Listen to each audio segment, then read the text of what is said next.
Astaghfirullah. Assalamualaikum warahmatullahi wabarakatuh. Alhamdulillah wassalatu wassalamu ala Rasulillah wa ala alihi wa sahbihi wa mawalah wa la hawla wa la quwwata illa billahi wa ba'd. Kita lanjutkan kembali kajian kita, masih membahas kitab Umdatul Ahkam, dan kita masuk pada hadis ke-61 pada halaman ke-47. An Jabir bin Abdullah radhiyallahu anhuma anna Umar bin al-Khattab jaa yawmal khandaqi ba'dama gharabatis syamsu faja'ala yasubbu kuffara Quraisy wa qala ya Rasulullah ma kittu usalli al-asra hatta kadati syamsu taghrub faqala an-nabiy sallallahu alaihi wasallam ma sallaituha qala faqumna ila buthan fatawadda'a lis-salati wa tawadda'na laha fasalla al-asra ba'dama gharabati syamsu thumma salla ba'daha al-maghrib. Dari Jabir bin Abdullah radhiyallahu an, seorang sahabat Ansar, satu di antara 7 sahabat yang banyak meriwayatkan hadis Nabi sallallahu alaihi wasallam. Beliau menuturkan bahwa Umar bin Khattab radhiyallahu an datang pada saat perang Khandaq, maksudnya perang Ahzab. Setelah matahari terbenam, dia pun mencaci maki orang-orang Quraisy. Umar berkata, "Ya Rasulullah, aku belum mengerjakan salat asar hingga matahari hampir tenggelam." Maka Nabi SAW bersabda, "Demi Allah, aku juga belum mengerjakan salat asar." Jabir perawi hadis mengatakan, kami lantas beranjak menuju Buthan, sebuah tempat. Nabi lalu berwudu untuk salat dan kami juga berwudu untuk salat. Beliau lantas mengerjakan salat asar pada saat matahari telah tenggelam. Setelah itu beliau mengerjakan salat maghrib. Pembahasan ini sebenarnya sudah dijelaskan sebelumnya ketika kita membahas hadis yang ke-54, yang ke-53 dan 54, yaitu tentang kisah perang Ahzab, di mana Nabi SAW karena disibukkan menjaga parit dan beberapa para sahabat, sementara mereka belum salat asar. Baru reda peperangan itu setelah matahari hampir terbenam. Lah Umar bin Khattab radhiyallahu anhu mengingatkan Rasul bahwa mereka belum salat, sementara matahari hampir terbenam, artinya waktu salat asar mau habis. Rupanya Nabi SAW juga belum salat. Akhirnya kemudian mereka semua datang ke Buthan, sebuah tempat. Disitulah mereka mengambil wudhu, kemudian melaksanakan asar di luar waktunya karena sudah masuk waktu maghrib. Kemudian mereka sholat asar, baru setelah itu melaksanakan sholat maghrib. Jadi tidak perlu dibahas, kita masuk pada bab yang ke-9, keutamaan dan kewajiban sholat berjamaah. Pada hadis ke-62, di sini Nabi SAW menjelaskan kepada kita, An Abdullah ibni Umar radhiyallahu anhuma, anna Rasulullah sallallahu alaihi wasallam qala salatul jama'ati afdalu min salatil fardhi bi 27 darajatan. Abdullah bin Umar radhiyallahu anhuma mengatakan, bahwa sesungguhnya Rasul sallallahu alaihi wasallam bersabda, keutamaan salat berjamaah itu melebihi salat sendirian sejumlah 27 derajat. Kemudian hadis berikutnya, an Abi Hurairah radhiyallahu anhu qala Rasulullah sallallahu alaihi wasallam, salatul rajuli fil jama'ati tudha'afu ala salatihi fi baitihi wa fi suqihi khamsan wa ishrina dhifan. Wa dhalika annahu idza tawadda'a fa ahsana al-wudu'a thumma kharaja ila al-masjid la yukhrijuhu illa salat lam yakhtu khutwatan illa rufi'at lahu biha darajah wa khutta anhu biha khati'ah fa idza shalla lam tazalil malaikatu tusalli alaihi ma dama fi musallah Allahumma salli alaihi Allahumma salli alaihi Allahumma ighfir lahu Allahumma arhamhu wa la yazalu fi salatin man tadara salat. Dari Abu Hurairah radhiyallahu anhu, dia mengatakan, Nabi sallallahu alaihi wasallam bersabda, keutamaan salat seseorang dilakukan secara berjamaah akan dilipat gandakan terhadap keutamaan salat di dalam rumah atau di pasarnya sebanyak 25 kali lipat. Demikian itu karena dia berwudu dan membaguskan wudunya, lalu keluar menuju masjid dan tidak ada satu alasan pun yang membuatnya keluar kecuali hanya untuk salat. Tidaklah dia mengayunkan langkah melainkan dia akan terangkat satu derajat, terhapuskan satu kesalahan. Jika dia mengerjakan salat, maka selama dia masih di tempat salatnya, maka malaikat senantiasa mendoakan, ya Allah curahkan salawat kepadanya, ya Allah ampuni dosa-dosanya, ya Allah limpahkan rahmat kepadanya. Orang tersebut dinilai senantiasa mengerjakan salat selama dia menunggu salat selanjutnya. Baik, ya. Ma'asyiral muslimat yang dimuliakan Allah Subhanahu wa taala, sebelum saya jelaskan dua hadis ini, ada hal-hal yang perlu diketahui tentang seputar masjid saat melakukan salat berjamaah.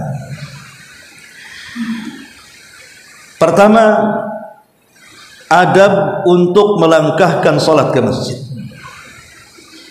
Pertama, ta'zimun niyat. Ibu harus mengagungkan niat. Jadi ketika kita ada niat untuk melangkahkan ke masjid, maka jangan sekedar mengayunkan langkah, tapi ada niat dalam hatinya, mau apa kita ke masjid? Mau sholat, mau belajar, mau zikir, mau baca Quran, harus ada niat. Karena niat itulah yang menjadikan perkara kecil menjadi besar dan perkara besar menjadi kecil. Ini yang pertama. Yang kedua, al-hirsu ala taharati was-samtul hasan. Sebelum berangkat, seharusnya kita ini sudah dalam posisi suci, baik dari hadas besar ataupun hadas kecil. Kemudian memiliki penampilan yang baik, karena kita akan melangkah ke rumah Allah Subhanahu wa ta'ala. Kalau ke rumah pejabat saja kita hendak bertamu, tidak mungkinlah compang-camping pakaiannya, pasti akan berdandan. Maka rumah Allah jauh lebih agung dibandingkan rumah pejabat. Ini yang kedua. Yang ketiga, at-tahalli bis-sakinati inda dhihabi ilal masjid. Kalau tujuannya untuk salat dan beribadah kepada Allah Subhanahu wa ta'ala, maka tidak perlu tergesa-gesa, tidak perlu berlari-lari. Karena ada sebagian orang ketika mendengar suara qomat, karena takut tidak mendapatkan rakaat, dia rela sampai lari, dan itu membahayakan. Bukan membahayakan badannya saja terjatuh, tapi juga membahayakan ibadah. Makanya Nabi SAW mengatakan, idza uqimatis salatu fala ta'tuha wa antum tas'aun. Kalau kalian mendatangi salat, jangan datang dalam kondisi kalian tergesa-gesa. Waqtuha tamshun, tetapi berjalanlah dengan pelan. wa alaikum bis sakinati wal waqar. Maka wajib atas kalian untuk tenang, tidak tergesa-gesa. Fama adraktum fasallu wa ma fatakum faatim. Kalau memang kita mendapatkan rakaat sempurna, alhamdulillah. Kalau memang tidak sempurna, tinggal sempurnakan. Kenapa mesti tergesa-gesa? Karena orang tergesa-gesa ini kalau sudah salat kemudian dengan nafas terengah-engah, itu akan mempengaruhi bukan hanya bacaan salat, tapi pikiran salat juga akan bermasalah. Makanya tidak ada masalah kalau memang kita dapat sempurna, alhamdulillah. Kalau memang kita kurang satu rakaat, sempurnakan, kata Nabi. Karena kita sedang beribadah kepada Allah harus dalam kondisi tenang, supaya apa yang kita gerakkan dan kita baca itu betul-betul tumanina. Ini yang ketiga. Yang keempat, at-ta'assi bi Rasulillah sallallahu alaihi wasallam fi du'ai inda dukhul wal khuruj minal masjid. Biasakan masuk masjid itu mengikut contoh Nabi sallallahu alaihi wasallam. Apa itu? Jangan lupa doa, baik ketika keluar ataupun ketika masuk. Karena bagaimanapun doa masuk masjid itu bagus. Allahumma ftah li abwaba rahmat. Kita meminta rahmat. Dan ketika keluar kita juga meminta karunia. Maka jangan pernah tinggalkan doa masuk masjid. Yang kelima, at-tahalli birrahmati wallini wa hifdil janahi fil masjid. Sebisa mungkin kalau sudah masuk ke dalam masjid, maka kebiasaan-kebiasaan buruk di luar masjid seperti kasar, tidak lembut, ngomongnya sembarang, kemudian sombong dan yang semacamnya, di masjid tidak berlaku. Di masjid harus betul-betul berakhlak. Birrahmati dengan penuh kasih sayang, walini dan kelembutan, wa hifdil janah dan merendahkan diri. Ini yang keenam. Yang kelima, yang keenam, iltizamul khusyu' wal istighalu bil ibadati. Tetap khusyuk, kemudian sibukkan dengan perkara ibadah. Tetap khusyuk dan sibukkan dengan perkara ibadah. Jangan ada perkara lain yang menyibukkan di dalam masjid. Karena masjid itu tempat zikir, tempat salat dan membaca Quran. Bukan tempat rame, apalagi ngelabrak orang di masjid, maka tidak layak. Kemudian yang nomor 7, tarbiyatul atfal ala adabis salati fil masjid. Kalau ibu-ibu bawa anak-anak, yang kira-kira anak-anak ibu itu agak nakal sedikit atau nakal banyak, maka ditarbiyah dulu sebelum berangkat ke masjid itu. Kasih tahu anak-anaknya, nah jangan ribut, jangan ganggu, awas kalau ganggu, dan begitu seterusnya. Karena terkadang ada anak-anak itu yang tidak terkontrol sikapnya, dan celakanya orang tuanya membiarkan ketika anak ini mengganggu orang lain sholat, entah dengan teriakannya, entah dengan lari-larinya. Makanya Syekhul Islam Ibnu Taimiyah rahimahullah ta'ala mengatakan, kalau anak itu penurut, bawa ke masjid, biar dia belajar sholat dengan kedua matanya. Tanpa ibu ajari, nanti dia bisa bergerak sendiri karena melihat orang.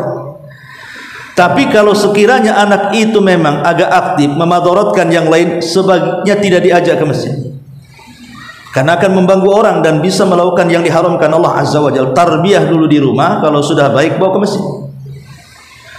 Ini yang nomor 7. Yang nomor 8, al-hifad ala nadhafatil masjid.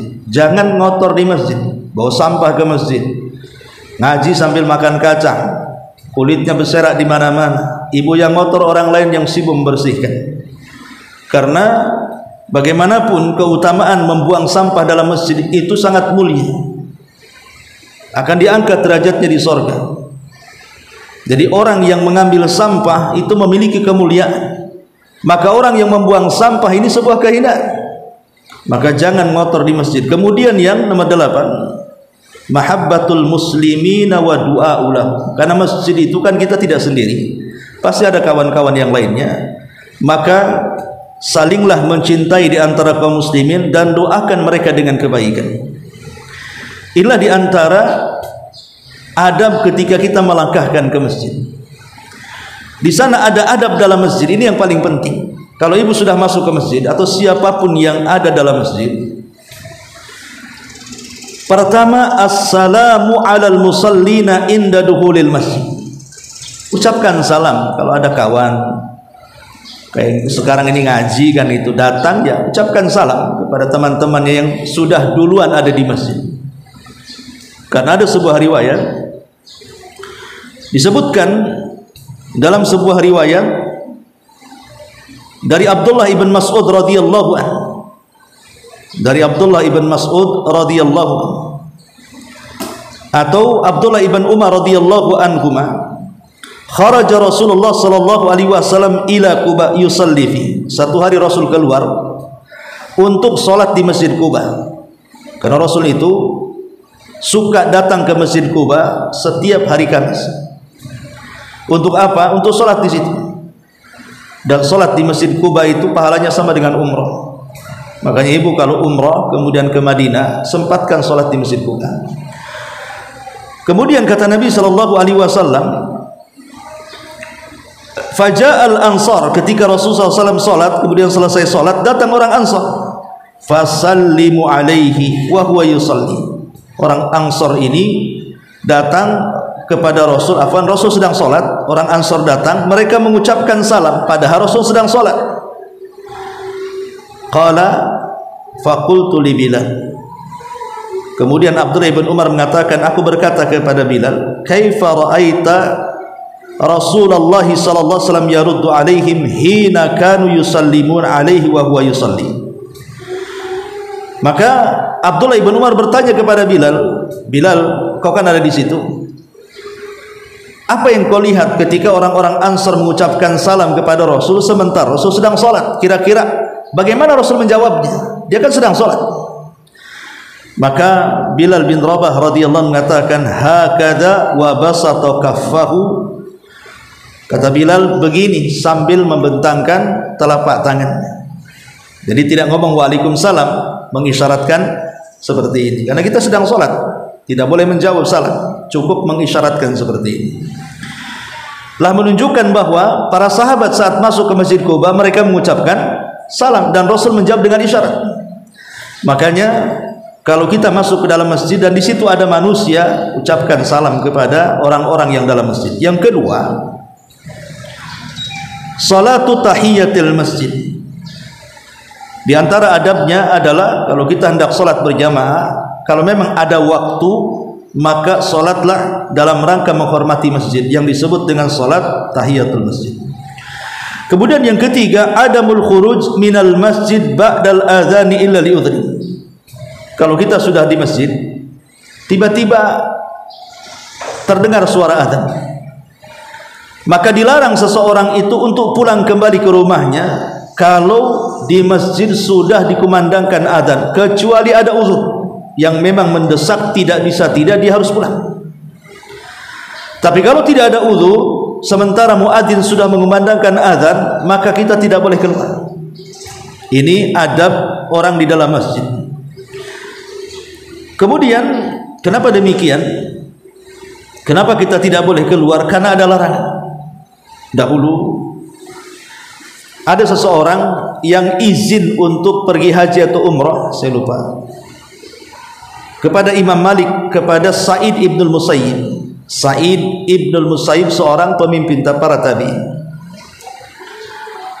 Kemudian orang ini mengatakan, ya Imam, saya minta izin, minta doanya, saya akan berangkat umrah atau haji. Lah kebetulan ketika itu sedang berkumandang adzan. Maka Sa'id menasihati, jangan pergi, sholatlah dulu. Dia mengatakan tidak bisa, nanti rombongan saya meninggalkan saya. Kata Sa'id, sholat dulu, karena itu sunnahnya. Tapi dia tetap kemudian keluar di saat adzan berkumandang. Maka Sa'id mengatakan, hati-hati, hati-hati. Kenapa dia mengatakan seperti itu? Karena biasanya orang yang menyelisih sunnah akan terjadi sesuatu.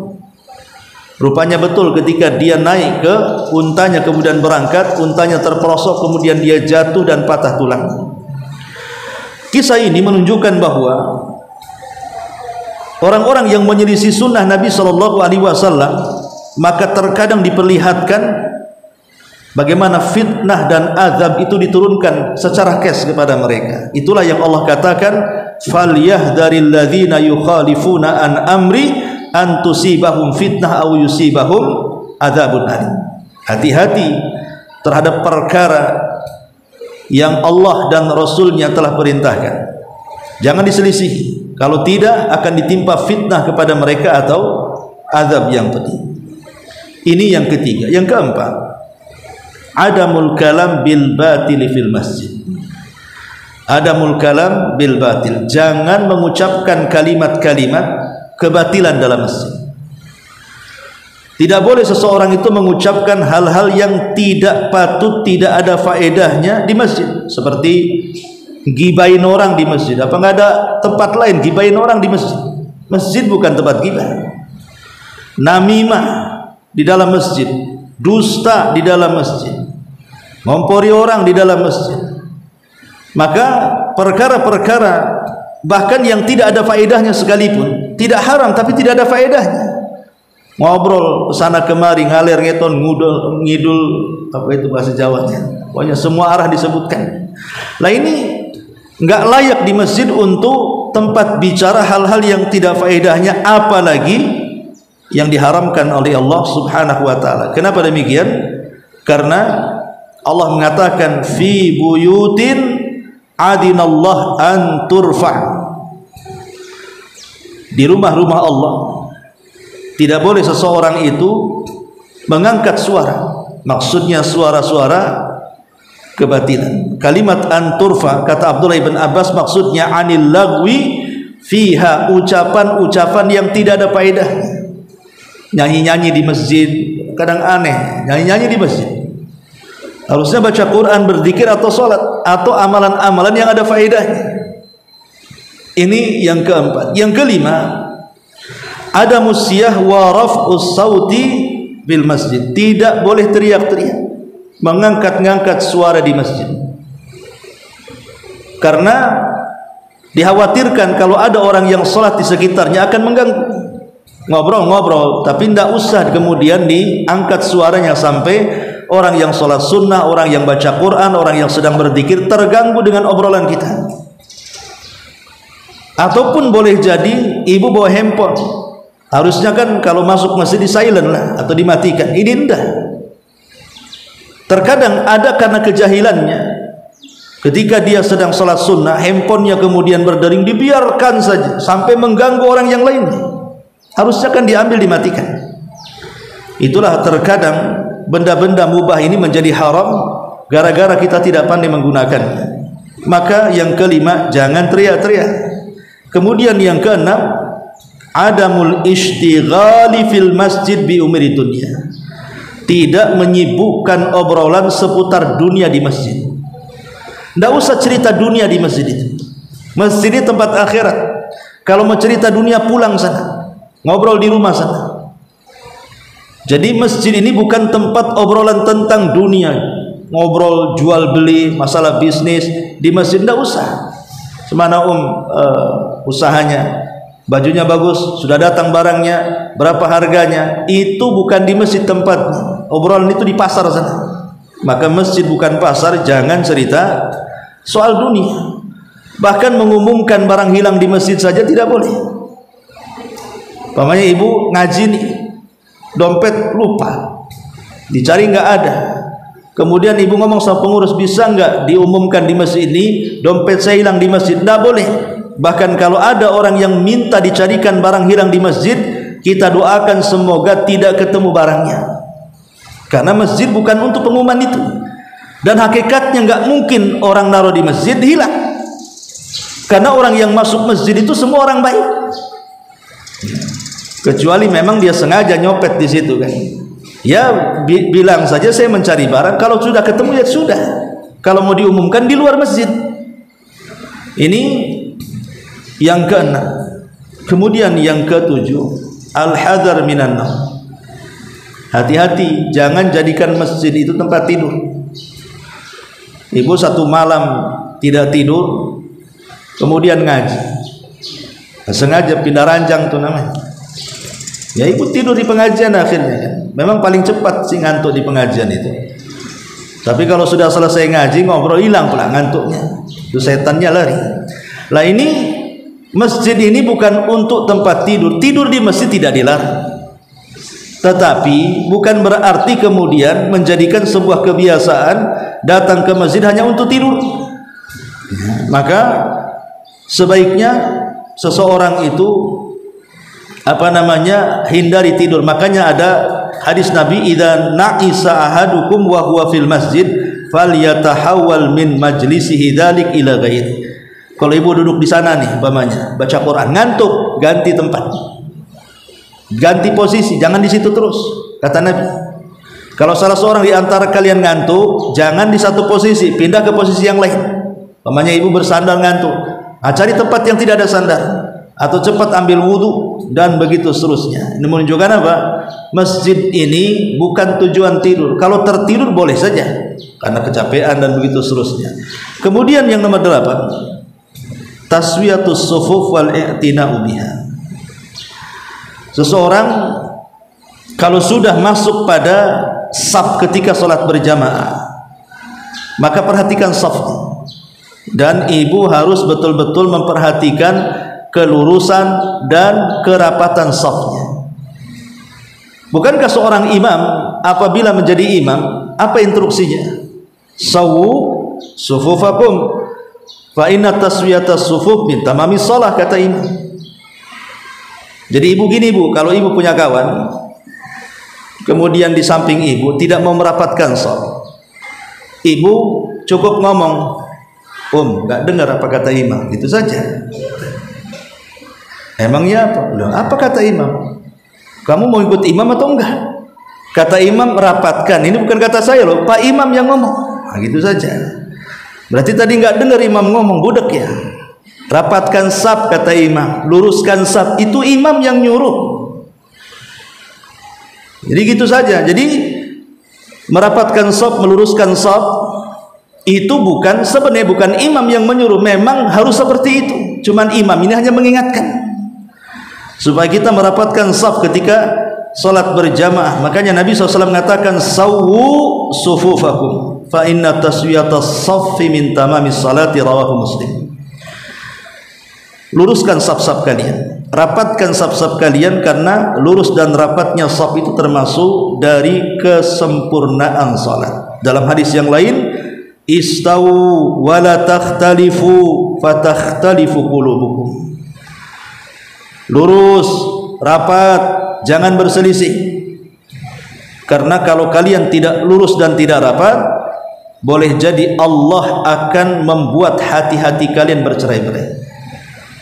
Makanya sebenarnya kalau kita melihat di lingkungan kita ini bersatu atau tidak orang-orang sini, sehati atau sefrekuensi atau tidak, itu lihat sholatnya sebenarnya. Kalau sholatnya centang perenang, ada yang ke sini, ada yang ke sana, ada yang cukup satu sajadah dilangkahi kan, itu berarti masyarakatnya itu masalah, hatinya tidak bersatu, tidak sefrekuensi bahasanya. Tapi kalau salatnya rapat, safnya insya Allah, kalau dalam masjid saja rapat, maka di masyarakat akan rapat tuh hati-hatinya, karena Rasul yang mengatakan seperti itu. Kemudian yang nomor 9, kaifiyatu taswiyatis sufuf lis salati. Bagaimana caranya merapatkan saf dalam salat jamaah itu? Disebutkan di dalam hadis Nu'man ibn Bashir, fara'aitur rajulan, maka aku melihat, kata Nu'man ibn Bashir, seseorang menempelkan mangkibahu bimangkibi sahibi, maksudnya bahu dia dengan bahu saudaranya, bahu dengan bahu, gitu maksudnya. Kemudian wa ka'bahu bi ka'bihi, dan mata kaki dengan mata kakinya, wa rukbatahu bi rukbati sahibi. Kemudian apa ini namanya ini, lutut dia dengan lutut saudaranya. Jadi kerapatan saf itu mencakup bahu, mencakup lutut, mencakup mata kaki. Ini 3 benda ini harus rapat. Kemudian yang ke-10, ada musaffi baina siwaril masjid illa lihajatin. Kalau bisa jangan mengatur saf itu terputus dengan tiang. Ada tiang ini kan, hindari tiang. Kalau memang bisa menghindari tiang buat saf, hindari tiang. Jangan terputus gara-gara tiang. Kecuali karena hajat, mungkin membeludak orangnya gitu ya. Memang tidak bisa kalau kita umpamanya menghindari tiang nanti renggangnya jauh, padahal itu cukup untuk satu saf. Nah, kalau memang ada hajat karena membeludak orang lain, ya memang itu karena hajat kan gitu ya. Tapi kalau masih kosong masjidnya, hindari tiang supaya tidak terputus safnya. Ini yang ke-10. Kemudian yang ke-11, ad-dukhulu fi sholati ma'a jama'atil masjid ala ayyi halin kan. Ketika masuk ke masjid, maka buang status apapun. Buang status apapun. Kalau sudah masuk masjid, semua orang sama. Mau Anda jenderal, mau Anda bawahan, mau Anda orang kaya, mau Anda orang miskin, mau Anda pejabat, mau Anda rakyat, mau Anda kulit hitam, kulit putih, mau cantik, mau jelek, mau pesek, mau mancung, mau hitam, mau semuanya sama. Kalau sudah masuk masjid, semua sama. Siapa yang duluan di saf pertama, maka dia berhak di situ. Siapa yang terlambat masuk masjid, dapat saf belakang, walaupun dia pejabatnya duduk di situ. Karena masjid itu tidak membeda-bedakan status. Yang membeda-bedakan status itu hanya ketakwaan saja. Maka supaya ini menjadi adab bagi kita ya. Kemudian juga yang nomor 12, adamu hijril masjidil ladzi yali wa dhihab ila masjidi abad. Berangkat ke masjid terdekat. Tidak perlu nyari masjid yang jauh di sana. Apalagi di waktunya mepet udah komat, masjid seberangnya ada, dia masjid ke sana, sampai di sana udah salam. Jadi cari masjid terdekat itu lebih baik. Kemudian yang ke-13, ada mu'adhiyatil musallina bi ayyi wasilatin kanat. Jangan sakiti orang salat dengan apapun. Dengan apapun. Ya sekarang yang paling banyak mengganggu adalah handphone biasanya. Yang paling mengganggu itu handphone. Mungkin lupa di silent atau karena kejahilannya, kemudian bunyi. Kalau masih suara murotal, suara adzan masih mending. Ini dangdutan kadang-kadang karena orang awam kan itu ya. Nah ini kan masalah. Saya waktu kemarin umroh ya, kebetulan di samping apartemen itu, samping hotel ada musola kecil ya. Karena tidak sempat ke haram, sholat di situ. Ada sekitar 5 atau 5 saf gitu di musola itu. Ya, masjid lah kalau di sana itu. Jadi yang paling depan safnya itu berdering kencang-kencangnya. Dan tidak dimatikan sampai imamnya yang baca itu tersalah-salah. Tersalah-salah. Setelah selesai sholat mungkin dia malu, langsung pergi dia. Langsung imamnya marah-marah. Ya. Bukan hanya dia yang terganggu tersalah-salah sholat bacaannya sampai berhenti berapa kali, kita sendiri sampai geram gitu kan, payah geram semuanya. Nah ini banyak kejadian seperti itu. Intinya bahwa apapun wasilah, bukan hanya handphone ya. Seseorang masuk masjid, maaf namanya orang belum mandi, bau badan dan begitu seterusnya, ini kan bahaya. Bau mulut, bau ketiak, bau apa kan. Maka masuk masjid itu makanya dalam kondisi betul-betul jangan membawa gangguan kepada orang lain. Yang sifatnya bau-bauan, yang sifatnya suara-suara yang bising, atau membawa anak-anak yang mengganggu orang lain, maka sebisa mungkin jangan ada di masjid mengganggu orang yang sedang sholat, apakah dia sholat wajib ataupun sholat sunnah. Maka ini diantara adab tidak boleh. Kalau sudah masuk masjid, maka 13 adab ini jangan ditinggalkan. Kemudian pembahasan yang ketiga, apa hikmah sholat berjamaah itu? Tentu kan ada hikmah. Kenapa kita diperintahkan untuk sholat berjamaah khususnya bagi laki-laki, tapi perempuan tidak terlarang boleh sholat jamaah walaupun di rumah lebih baik. Pertama, Allah Subhanahu wa taala mensyariatkan salat jamaah itu supaya ta'aruful ikhwah wal ahibbah fillah. Supaya saling mengenal sesama kaum muslimin, sehingga terikatlah sebuah hubungan yang disebut dengan persaudaraan kaum muslimin. Jadi orang ke masjid kadang-kadang ada yang nggak kenal, akhirnya kenalan. Rupanya tersambunglah hubungan, entah hubungan bisnis, hubungan kerabat, saudara, dan begitu seterusnya. Supaya seseorang itu mengenal, karena bagaimanapun Nabi mengatakan walladzi nafsi biyadi la tadkhulul jannah hatta tu'min wa la tu'minu hatta tahabbu. Kalian tidak akan masuk surga sampai kalian beriman, dan kalian tidak dinyatakan beriman sampai kalian saling mencintai sesama kalian. Kemudian kata Nabi SAW, awala adullukum ala syai'in idza fa'altumuhu tahabbtum bainakum afsus salam bainakum.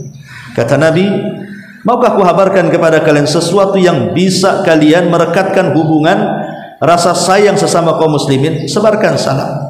Kata Nabi SAW, sebarkan salam. Artinya Nabi SAW ingin bahwa sesama kaum muslimin itu ada kerekatan dalam persaudaraan. Salah satunya dengan mengucapkan salam. Dan ketika kita masuk ke dalam masjid, kita akan berjumpa dengan banyak manusia. Bukan hanya makin dekat dengan tetangga, tapi juga yang kita tidak kenal akhirnya kenal. Ini yang pertama. Yang kedua, bahwa annallaha arada liman adraka takbiratal ihram 40 yauman. Allah menghendaki bagi orang-orang yang sholat berjamaah dan dia sanggup mendapatkan takbiratul imam selama 40 hari, an yakuna abdan bari'an minan nifaq wa minan nar, agar dia terhindar dari sifat munafik dan terhindar dari panasnya api neraka. Jadi Allah menghendaki dengan sholat jamaah ini supaya kita tidak menjadi orang munafik dan supaya kita tidak menjadi penghuni neraka. Syaratnya kata Rasul, man shalla lillahi arba'ina yauman fi jama'atin, barang siapa yang sholat karena Allah 40 hari dalam bentuk jamaah, kemudian yudrik takbiratul ula, dia mendapatkan takbiratul ihram imam, kutiba lahu bara'atan, dicatat padanya dua hal yang bisa melepaskan dirinya. Pertama, bara'atun minan nar, dia akan berlepas diri dari api neraka, dan yang kedua, wa bara'atun minan nifaq, dia akan berlepas diri dari sifat kemunafikan. Ini yang kedua. Yang ketiga, jadi Allah Subhanahu wa taala menjadikan salat berjamaah itu kan untuk perkumpulan kaum muslimin, agar kaum muslimin numplak di satu tempat.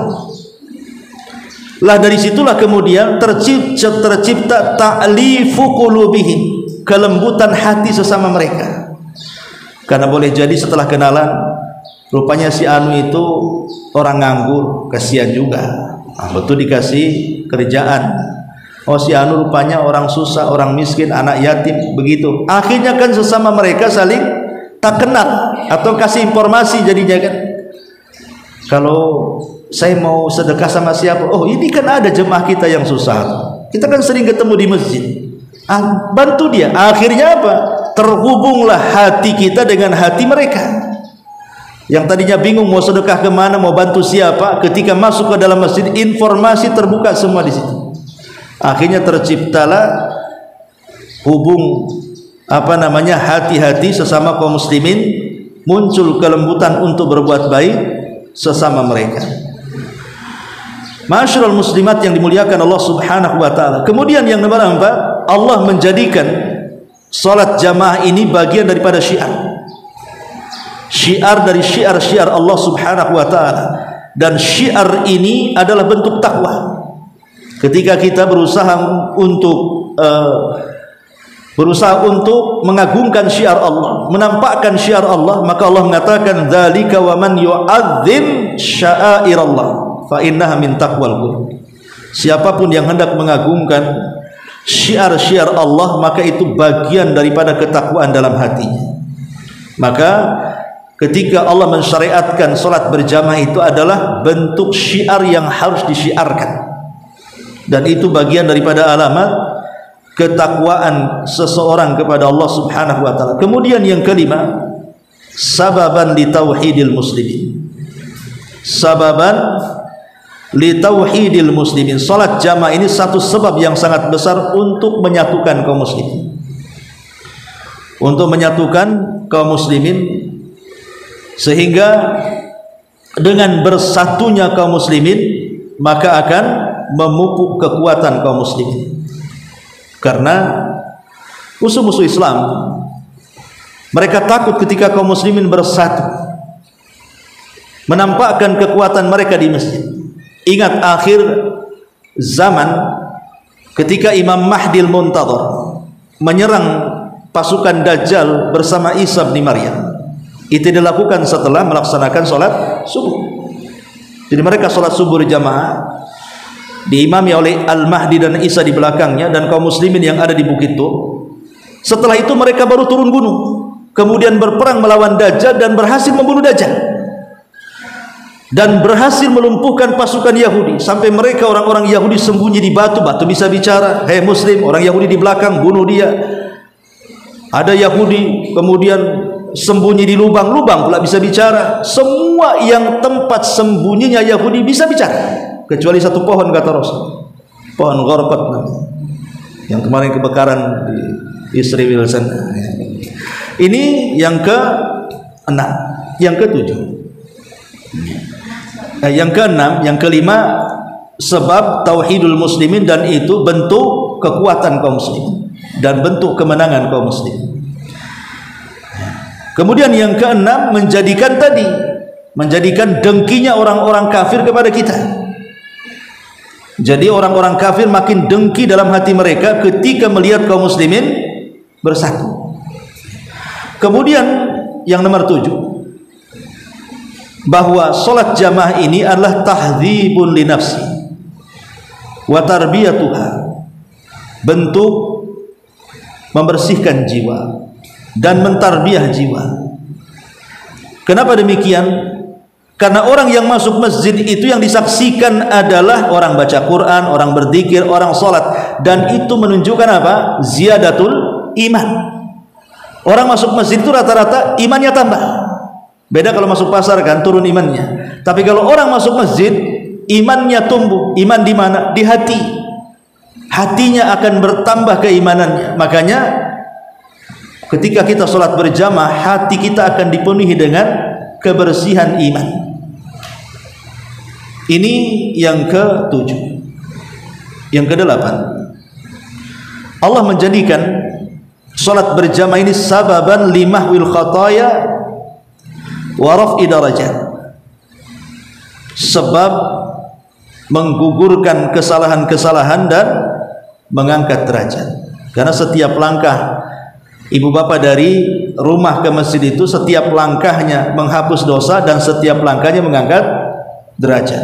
Makin jauh dia dari masjid, makin banyak langkahnya, makin banyak kesalahan yang dihapuskan, makin banyak yang diangkat derajatnya. Ya, jadi ini yang ke-8. Yang ke-9, bayanu quwwatul muslimina wa dha'fihim fi imanihim id la yazdad alal masajid illa al muslimun alladzina rasikha fi qulubihimul iman fahum aqwiya. Maka orang yang sering ke masjid dan orang yang jarang ke masjid itu menunjukkan kuatnya iman dan lemahnya iman. Jadi orang yang sering ke masjid, entah sholat, dzikir, baca Quran, ngaji dan begitu seterusnya, itu menunjukkan kekuatan iman dia. Karena biasanya tidak ada yang masuk ke masjid untuk mendekatkan diri kepada Allah itu karena imannya naik. Dan tidak ada orang yang enggan datang ke masjid, baik untuk sholat, ngaji, baca Quran, sama sekali tidak mau masuk masjid, itu menunjukkan lemahnya iman dia. Jadi masjid ini bisa jadi barometer apakah orang itu meningkat imannya atau menurun imannya. Maka yang harus dipahami, inilah diantara 9 dari hikmah kenapa disyariatkan sholat berjamaah. Ya. Wallahu alam, ini perkara-perkara sebagai muqaddimah masuknya keutamaan dan kewajiban salat berjamaah. Lah dalam hadis Abdullah ibn Umar radhiyallahu anhuma yang kita baca di sini, Nabi mengatakan bahwa salat jamaah itu lebih afdal dibandingkan salat sendirian, jaraknya 27 derajat. Sementara dalam hadis Abu Hurairah 25 derajat. Ya, ada yang mengatakan 25, ada yang mengatakan 27 derajat. Maksudnya derajat di sini artinya derajat, maksudnya pahala. Ada yang mengatakan pahalanya lebih besar dibandingkan sholat sendiri. Ada yang mengatakan derajat di sini maksudnya tingkatan nanti di sorga. Tingkatan di sorganya lebih tinggi dia dibandingkan sama-sama sholat. Sama-sama sholat maghrib, sholat isya, subuh, zuhur, asar. Tapi yang satu di rumah, yang satu di masjid. Nanti ketika masuk sorga, yang suka di masjid, tentu bagi laki-laki ya, kalau perempuan gak di rumah, itu tingkatannya sampai 25 sampai 27 tingkatan. Dan hadis ini juga sebagai dalil bahwa sholat jamaah itu hukumnya sunnah muakkadah, bukan wajib. Sebab kalau wajib berarti sholat di rumah berdosa, harus ke masjid semua. Makanya mayoritas para ulama mengatakan, dari madhab Syafi'i mengatakan bahwa sholat berjamaah itu sunnah muakkadah. Tapi ada juga yang mengatakan wajib, seperti madhab Hanabilah mengatakan wajib. Ya. Tapi pendapat yang kuat sholat berjamaah itu sunnah muakkadah. Walaupun muakkadah, tapi Rasul tidak pernah meninggalkan sholat berjamaah dan dia imamnya. Hatta Imam Syafi'i yang mengatakan sholat jamaah itu sholat sunnah muakkadah, dia pun sholat di masjid. Artinya kenapa demikian? Karena bagaimanapun kualitas orang sholat di masjid dengan sholat di rumah itu berbeda. Kalau orang masuk masjid, Bu, semua ibadah ibu bisa borong. Langkahnya dari rumah ke masjid saja sudah dapat pahala. Kemudian masuk ke masjid kita sudah dapat rahmat dan pulang mendapatkan karunia. Kemudian di dalam masjid di situ banyak sholat sunnah yang bisa kita lakukan. Kemudian setelah sholat di situ ada wirid yang bisa kita bacakan. Kemudian tadi seabrek keutamaan, ketemu orang, mengucapkan salam, membantu orang, memberikan saran, macam-macam kebaikan. Dan itu tidak didapati kecuali orang yang sholat ke masjid. Kalau sholat ke rumah, apa yang ibu dapatkan? Terkadang ibu tidak bisa khusyuk. Umumnya orang sholat di rumah itu bukan hanya kilat-kilat khusus, suratnya juga dipilih-pilih sama dia. Nggak mau yang panjang-panjang, pasti yang pendek-pendek. Kalau perlu bagi dua satu surat. Kemudian yang kedua, terkadang sempurna itu salam ke kanan saja, ke kiri sambil berdiri, sibuk ke dapur lagi, tidak sempat wirid dia. Terkadang qobliyah ba'diyah pun lewat. Karena apa? Yang penting yang wajib selesai. Lah ini banyak madaratnya kan gitu. Salat di rumah itu maksudnya kualitas salat di masjid dengan salat di rumah, tentu di masjid lebih banyak keutamaan di luar yang akan masuk ke dalam. Makanya di sini kenapa kemudian dijadikan bab dalam bab ke-9 ini keutamaan dan kewajiban salat berjamaah. Ya, wallahu alam. Insyaallah tambahan keterangannya kita tambah minggu depan. Sampai di sini dulu. Sebelum saya tutup silakan kalau ada yang bertanya.